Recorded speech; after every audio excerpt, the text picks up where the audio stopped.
adult online shaming is a reality. Almost half of adults today have experienced some form of online hate, while the majority of grown-ups have witnessed it. We cannot control how people act online today, but what we can do is take steps to improve our own behavior. And today, I'm going to be talking about surviving and thriving in an age of online incivility in 3 parts. Part 1, improving your own online behavior. This will help prevent you from having those digital disasters and avoiding those oops moments.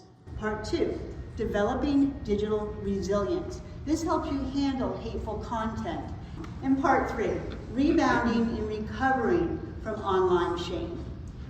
Being an early target of internet defamation and online shame gives me the unique ability to not only share how I overcame online reputation disaster, but more importantly for today's session, is how to navigate social media more responsibly and confidently in this inevitable age of social shaming.